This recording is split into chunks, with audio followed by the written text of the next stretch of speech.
It was a chilly morning when Edward Palmer, a quiet man in his late 60s, walked into the bustling showroom of Grand Vista Motors.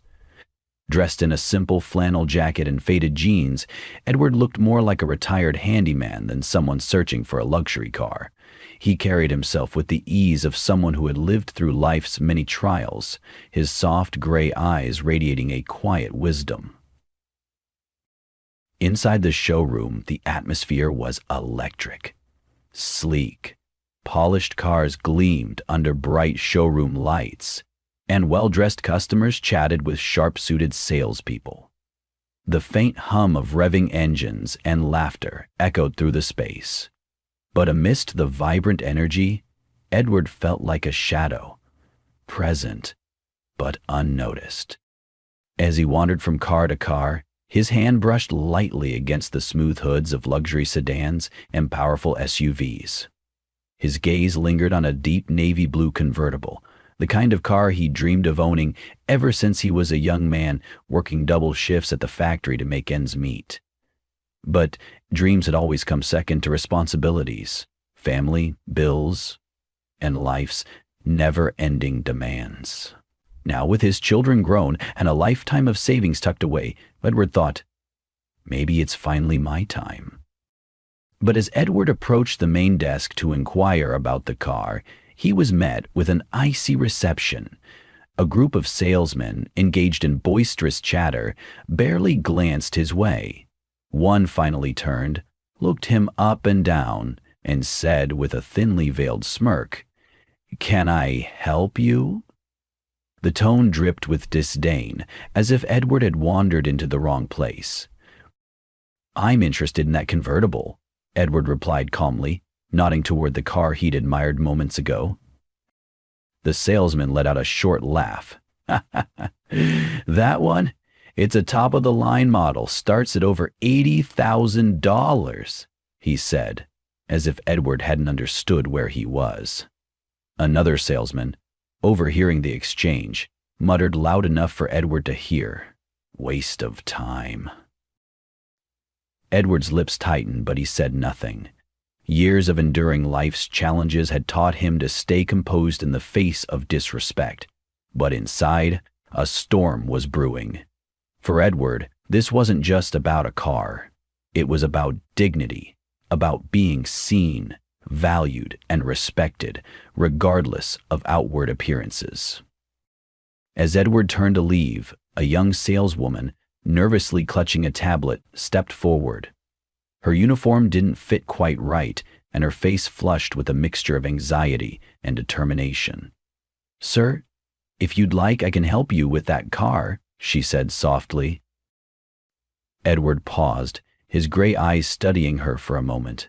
There was sincerity in her voice, a stark contrast to the condescension he'd just endured. "Thank you," he said. A hint. Edward Palmer wasn't a man who sought attention. To most who met him, he was just another quiet face in a crowd. What they didn't see was a man whose life had been a journey of perseverance, sacrifice, and quiet success. Born and raised in a small town, Edward grew up in a modest family where every penny was accounted for. His father was a factory worker and his mother a seamstress. From a young age, Edward learned the value of hard work and humility. While other kids spent their summers playing, Edward worked odd jobs, saving up every dollar he could to support his family and his own dreams. Edward's life changed in his early 20s when he landed an entry-level job at a steel company. With no college degree, he worked harder than anyone, often taking double shifts and volunteering for tasks others avoided. Over the years, his dedication didn't go unnoticed. By the time he was in his 40s, Edward had climbed the ranks to become one of the company's most respected leaders. His decisions were fair, his demeanor approachable, and his employees admired his ability to see the potential in people others overlooked. But despite his success, Edward never flaunted his wealth. He lived in the same modest house he bought in his 30s, drove a 10-year-old sedan, and spent his evenings reading or tending to his small garden. To Edward, Happiness didn't come from material things. It came from quiet moments, meaningful connections, and knowing he had done right by the people in his life. What few people knew was that Edward had a hidden fortune. Through years of disciplined savings and smart investments, he had built a portfolio that most could only dream of. He wasn't flashy, and he didn't seek validation from others. His riches weren't just in his bank account. They were in the respect he earned and the lives he had impacted along the way. Yet, there was one thing Edward had never done: indulge in his own dreams. After decades of putting family, employees, and others first, he decided it was finally time to treat himself. The navy blue convertible wasn't just a car. It was a symbol of years of hard work, resilience, and a life lived with purpose. On that chilly morning, as Edward stepped into Grand Vista Motors, he wasn't there to impress anyone. He was there to reward himself, to celebrate a lifetime of achievements. He envisioned himself cruising down the coast, the wind in his hair and the sound of waves crashing in the background. It was a simple dream, but one that held immense personal meaning. But as Edward stood in the showroom, surrounded by polished cars and polished people, he felt a growing discomfort. The dismissive looks, the snide whispers, and the blatant lack of service weren't just an inconvenience. They were a stark reminder of how society often judged people by their appearance rather than their character. As he waited, observing the bustling showroom, Edward's thoughts drifted. He remembered the times in his life when he had been overlooked, underestimated, or judged unfairly. He thought of the young employee he had once mentored, a single mother who was struggling to make ends meet. While others dismissed her, Edward saw her potential and gave her a chance. Years later, she was the head of her department, thriving both personally and professionally. Edward knew firsthand the power of giving someone a chance, of treating them with respect, regardless of how they looked or where they came from. The irony wasn't lost on him now. Here he was, in a position to buy anything he wanted, yet being treated as if he didn't belong. As he stood by the convertible he'd dreamed of, he noticed a young saleswoman who had approached him earlier. She was clearly nervous, her hands trembling slightly as she tapped on her tablet. But there was an earnestness in her eyes that Edward couldn't ignore. For a moment, he wondered if she reminded him of someone, perhaps of himself in his younger years, eager to prove himself in a world that often judged too harshly. Edward gave her a small nod and a reassuring smile, silently deciding that if he was going to spend his money, he wanted to reward someone who believed in kindness and effort, not appearances. However, the older salesman, noticing the interaction, began to circle. Edward overheard one of them saying, "Why waste time on him? He's not serious." The words stung, but they also solidified something within Edward, a quiet resolve. This wasn't just about buying a car anymore.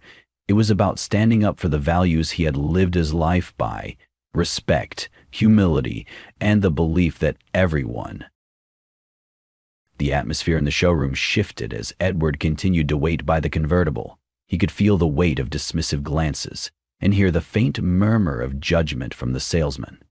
The young saleswoman was doing her best, but the environment around her was far from supportive. Every now and then, Edward caught the older salesmen exchanging smirks, shaking their heads, as if to say, "He's wasting her time." Edward stood quietly, observing the culture of the place. It wasn't just the treatment he received, it was how the staff behaved in general. Customers dressed in expensive suits or designer dresses were met with enthusiastic greetings, their every question answered with eagerness. Meanwhile, others, those who didn't fit the image of a, quote, clown on a horse, those who normally had nothing but sour stuff, drank their coffees over the carpet and disappeared. Edward didn't think twice about what he did. waiting until afterwards to find himself drawn into a perpetual conflict, ignored entirely. It wasn't just disrespect. It was arrogance, rooted in shallow assumptions. The young saleswoman, whose name tag read Rachel, did her best to mask her nervousness. "Sir," she said softly, "I'm sorry about the wait earlier. Would you like to take a closer look at the convertible? I can explain the features if you'd like." Edward smiled kindly. "Thank you, Rachel. That would be great." As Rachel walked him through the specifications of the car, Edward asked her a few questions, not just about the car, but about her. He learned that she was new to the dealership, having started only a month ago. It was her first job after finishing community college, and she was determined to prove herself in a workplace that clearly wasn't making it easy for her. "I know I'm not as experienced as the others," Rachel admitted with a shy smile, "but I want to do my best for every customer. Everyone deserves to feel valued." Edward's gaze softened. Her words struck a chord with him, a stark contrast to the dismissive attitudes of her colleagues. He appreciated her sincerity and effort, even if it was clear that she was struggling to keep up in such a competitive and judgmental environment. Their conversation was soon interrupted. One of the senior salesmen, a man named Greg, sauntered over, his expensive watch glinting under the showroom lights. He exuded confidence, the kind that often bordered on arrogance.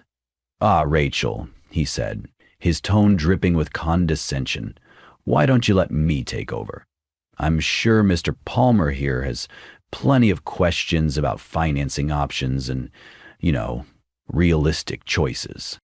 Edward raised an eyebrow but remained silent. Rachel hesitated, glancing at Edward for guidance. Before she could respond, Greg stepped between them, subtly nudging Rachel aside. "I'm happy to help you, Mr. Palmer," Greg said, his smile more patronizing than welcoming. "This convertible is a real beauty, but it might be a bit outside your budget. We have some great options for pre-owned vehicles that I think you'll love." Edward's calm demeanor didn't waver, but there was a glint in his eye that Rachel noticed. It was the look of someone who had been underestimated one too many times, but had learned how to turn the tables without raising his voice. "Thank you for the suggestion," Edward said evenly. "But Rachel has been very helpful. I'd prefer to continue working with her." Greg's smile faltered. "Of course, but this is a big decision. It's important to have someone with more experience walk you through the details." Edward met his gaze, unflinching. "Experience doesn't always mean better judgment, does it?" The tension was palpable. Greg hesitated, then gave a dismissive shrug. "Suit yourself," he said, walking away, but not before muttering under his breath, "What a waste of time." Rachel, flustered, apologized profusely. "I'm so sorry, Mr. Palmer. I didn't mean to cause any trouble." Edward shook his head gently. "You've done nothing wrong, Rachel. Trouble often finds its way to people who try to do the right thing. Don't let it discourage you." As they continued the process, Edward couldn't ignore the way Greg and the other senior staff watched them. Their whispered comments and occasional laughter were impossible to miss. At one point, Edward overheard Greg say, "Bet he doesn't even have the credit score for a test drive." By the time Edward had reviewed all the details and decided on the car, the sting of their arrogance had settled deep in his mind. He had encountered such behavior before, people who equated outward appearances with worth, who assumed that wealth came wrapped in luxury and polish. But what they didn't understand was that true success often walked quietly and carried itself with humility. Before leaving, Edward turned to Rachel. "Thank you for your patience and professionalism," he said warmly. "You've done an excellent..." That night, Edward sat in his modest home, sipping a cup of tea, as the events of the day replayed in his mind. He had spent his life standing for fairness and dignity, building his success on the foundation of treating people with respect. Yet here he was, confronted with a stark reminder of how often the world fell short of those principles. The dealership staff's arrogance and blatant disregard weren't just personal slights.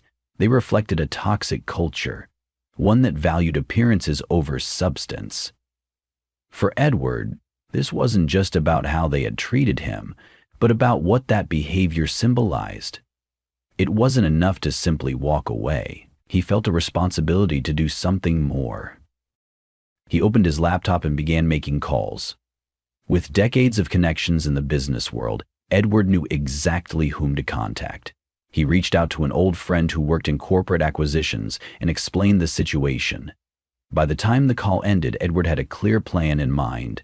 He wasn't going to buy just the car, he was going to buy the entire dealership. The process moved quickly. Edward's wealth and reputation carried significant weight, and within hours the paperwork was in motion. By morning, the dealership's ownership had changed hands. Edward Palmer, the quiet man they had dismissed, was now their boss. The following day, Edward arrived at the dealership, dressed the same as before, flannel jacket, old jeans, and his signature calm demeanor. The staff barely glanced his way as he entered.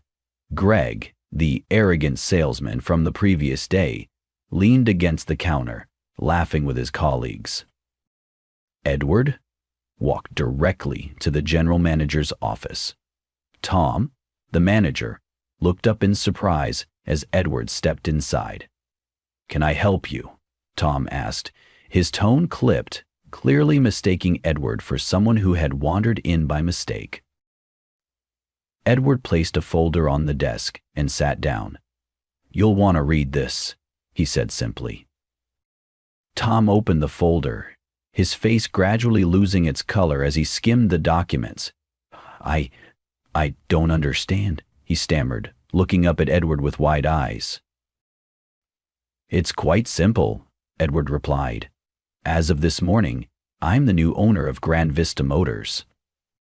Tom's mouth opened and closed, but no words came out. The weight of the revelation hung heavy in the room.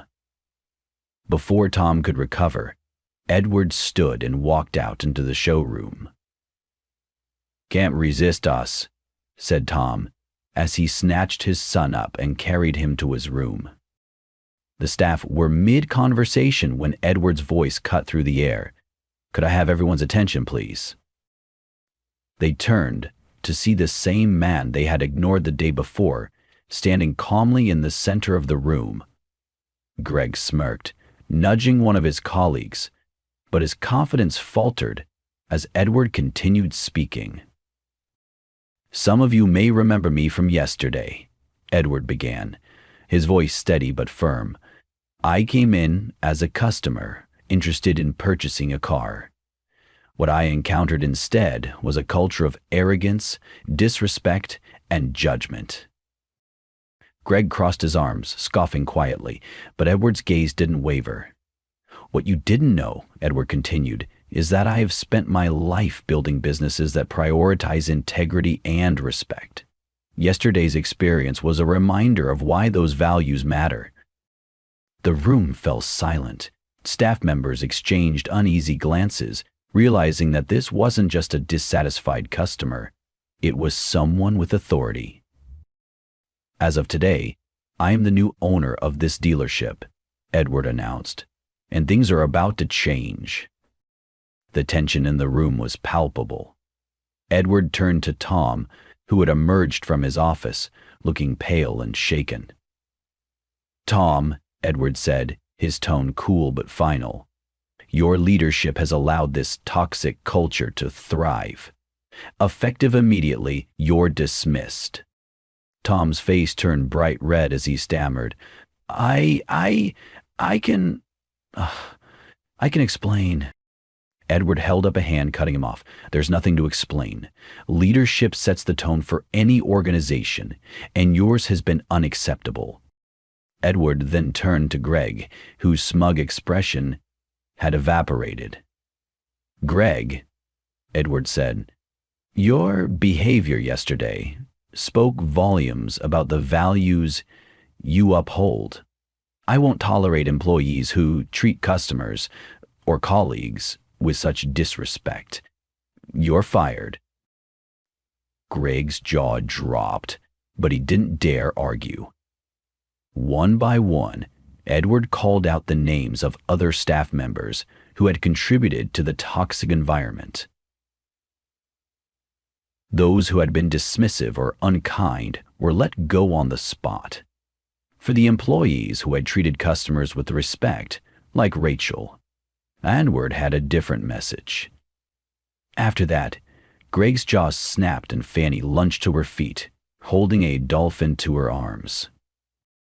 "Rachel," Edward said, turning to the young saleswoman who stood frozen in shock, "your professionalism and kindness yesterday didn't go unnoticed. From this moment forward, you're promoted to senior sales associate. I'm counting on you to help rebuild this team with the values we need." Tears welled in Rachel's eyes as she nodded, her voice barely above a whisper. "Thank you, Mr. Palmer." As Edward stood in the newly quieted showroom, he couldn't help but reflect on how swiftly things had changed. Just a day earlier, this place had been buzzing with arrogance and dismissive behavior. Now, there was an air of uncertainty, mixed with the first glimmers of hope for something better. The remaining staff were shaken, unsure of what to expect from their new boss. Rachel, now promoted to senior sales associate, stood at the edge of the room, still trying to process what had happened. She had spent weeks being overlooked and doubted by her colleagues, but Edward's recognition of her efforts had completely changed the trajectory of her career. Edward gathered the remaining employees in the center of the showroom. His voice was calm but commanding. "What happened here yesterday wasn't just about how I was treated," he began. "It was about the way this dealership operates. The disrespect I experienced wasn't an isolated incident. It's a symptom of a larger problem." He looked around, meeting each person's gaze. "This business will no longer judge customers by their appearance or make assumptions about their worth. From this day forward, we'll treat every person who walks through these doors with dignity and respect." One of the remaining salesmen, a middle-aged man named David, raised his hand hesitantly. "Mr. Palmer, I understand your point, but how can we change something that's been ingrained in this place for years?" Edward nodded, appreciating the honesty of the question. "Change isn't easy," he admitted, "but it starts with accountability. Today was the first step, removing those who were unwilling to align with these values. The next step is rebuilding, and that begins with each of you." He continued, "This isn't just about customer service. It's about who we are as individuals. Treating others with respect isn't a tactic, it's a principle. And if you're willing to embrace that, I promise this dealership will not only thrive, but will become a place you can be proud to work at." After the meeting, Edward approached Rachel, who was still clutching her tablet tightly. "You handled yourself well yesterday," he said with a small smile. "And today too." Rachel smiled nervously. Thank you, Mr. Palmer. I never expected any of this. I've always tried to do my best, but it felt like no one noticed." "Well, I noticed," Edward replied, "and so did the customers you've helped. Don't underestimate the value of your kindness. It's more powerful than you think." Encouraged by his words, Rachel found the courage to share more of her story. "I almost quit last week," she admitted. "It's been hard being the new person here. Some of the others made it clear they didn't think I belonged." Edward's expression softened. "Sometimes, the best people are the ones others overlook. I've seen it time and again. The important thing is to stay true to your values, no matter how hard it gets." Rachel nodded, her confidence growing. "I'll do my best." Edward gave her a reassuring nod. "That's all I ask." Edward knew that transforming the dealership's culture would take more than just words. He wanted to make a statement that showed the community and the employees that things were truly changing. The next day, Edward announced a special event, an open house where customers could come in, meet the staff, and share their experiences, good or bad. He also arranged for a significant portion of the day's sales to be donated to a local charity that provided job training for underprivileged youth. The idea surprised the staff, but Edward explained his reasoning. "This isn't just about selling cars," he said. "It's about building trust. If we show people that we care about them and the community, they'll care about us in return." When the day of the event arrived, the showroom was buzzing with activity. Families walked through the doors, greeted warmly by the newly invigorated staff. Rachel, now wearing her senior associate badge with pride, worked tirelessly to ensure every customer felt valued. David, the skeptical salesman from earlier, watched Rachel in action and began to rethink his own approach. Inspired by Edward's words, he made a conscious effort to connect with customers on a personal level. To his surprise, it worked. People responded positively, and he closed 2 major sales that day. As the event wound down, a man approached Edward. He was older, dressed in worn clothes that mirrored Edward's own understated style. "I just wanted to thank you," the man said. "I've been to a lot of dealerships, and it's not often I'm treated like I matter, but today felt different." Edward smiled, feeling a deep sense of fulfillment. "Everyone matters," he replied. "Sometimes we just need to remind ourselves of that." The man nodded. "You've done something special here. Don't lose it." Edward watched as the man walked out, the words resonating deeply. He turned to see Rachel and David chatting with a group of customers, their enthusiasm palpable. It was clear that the change had already begun. By the end of the day, the dealership had not only exceeded its sales goals, but also earned the trust of the community. News of the transformation spread quickly, and people began flocking to the showroom, curious to see the new Grand Vista Motors. For Edward, it wasn't just about the numbers. It was about proving that kindness and respect were powerful tools for change. The following week, Grand Vista Motors was buzzing with anticipation. The team Edward had carefully curated was beginning to adapt to the new culture, and customers were noticing the difference. But not everyone was happy with the changes. Word had spread among the former staff, particularly Greg and Tom, the ousted employees who had once ruled the showroom with arrogance and condescension. Determined to confront Edward, Greg and Tom showed up unannounced one afternoon, dressed sharply as if to reclaim their former positions. Their entrance caused a stir among the staff, who had grown accustomed to the more welcoming atmosphere Edward had established. Edward, who was reviewing the dealership's finances in his office, looked up when Rachel knocked on the door. "Mr. Palmer," she said nervously, "Greg and Tom are here. They're demanding to speak with you." Edward stood, his calm demeanor intact. "Let's not keep them waiting." As Edward walked into the showroom, Greg and Tom stood in the center of the room, their postures tense. Greg's smirk from their last encounter had returned, but this time it carried an edge of desperation. "Edward," Greg began, his voice dripping with sarcasm. "Or should I say, Mr. Palmer, we thought we'd come by to see how things are going under your new, leadership." Edward folded his hands behind his back, his expression neutral. "Greg, Tom, what can I do for you?" Tom, less composed than Greg, jumped in. "You've made a big mistake firing us. This place ran smoothly under our management, and now you're turning it into a joke. Giving promotions to people like her? He gestured toward Rachel, who was standing at the side.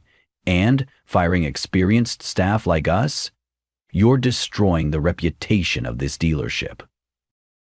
Edward didn't react to Tom's outburst, his voice steady as he replied. The reputation you speak of wasn't built on respect or integrity. It was built on intimidation, discrimination, and arrogance. That's not the foundation of a successful business. It's a recipe for failure. Greg laughed dismissively. Oh, come on. You think treating every customer like royalty will make a difference? You're wasting time on people who can't afford what we sell. Edward's calm gaze sharpened. And that, he said, his tone firm, is exactly why you're no longer here. Your attitude doesn't align with the values this dealership represents now. Tom, sensing that Edward wasn't backing down, tried a different approach. Look, we're just saying. Let us come back. You can't turn this place around without people who know how the industry works. We'll even take pay cuts. Edward took a step closer, his presence commanding yet composed. I appreciate your concern, but the answer is no. This dealership doesn't need people who perpetuate the very problems I'm working to fix. As the tension hung thick in the air, David, the formerly skeptical salesman who had embraced Edward's vision, stepped forward. With all due respect, Greg and Tom, things are turning around. I've been here longer than both of you, and I've seen more positive changes in the past week than I did in the past 3 years under your leadership. Chief scoffed. You're just saying that because you're afraid to lose your job. David shook his head. No, I'm saying it because I've seen what treating people with respect can do. Customers are coming back. The staff actually want to be here, and Rachel's doing a better job as senior associate than you ever did, Greg. Rachel's cheeks flushed, but she stood a little taller. For the first time, she felt the support of her colleagues, and it emboldened her to speak. Mr. Palmer believed in me when no one else did, she said, her voice steady, and I'm not going to let him or this dealership down. The room fell silent, the weight of Rachel's words sinking in. Greg and Tom exchanged glances, their bravado faltering under the growing solidarity of the staff. Edward stepped forward, addressing Greg and Tom directly. You came here today hoping to intimidate me into giving you your jobs back, but what you've shown is exactly why you don't belong here. This dealership is moving forward, with or without your approval. He paused, his voice firm but measured. Now, I suggest you leave, because this is no longer the place you once knew. It's better. Greg opened his mouth to argue, but Tom grabbed his arm, shaking his head. Without another word, the two men turned and walked out, their confidence shattered. As the door closed behind them, a collective exhale swept through the room. The staff looked at Edward, a mixture of relief and admiration in their eyes. Edward turned to the team, his voice softening. This is your dealership as much as it is mine. It's your dedication, your integrity, and your kindness that will shape its future. Don't let anyone tell you otherwise.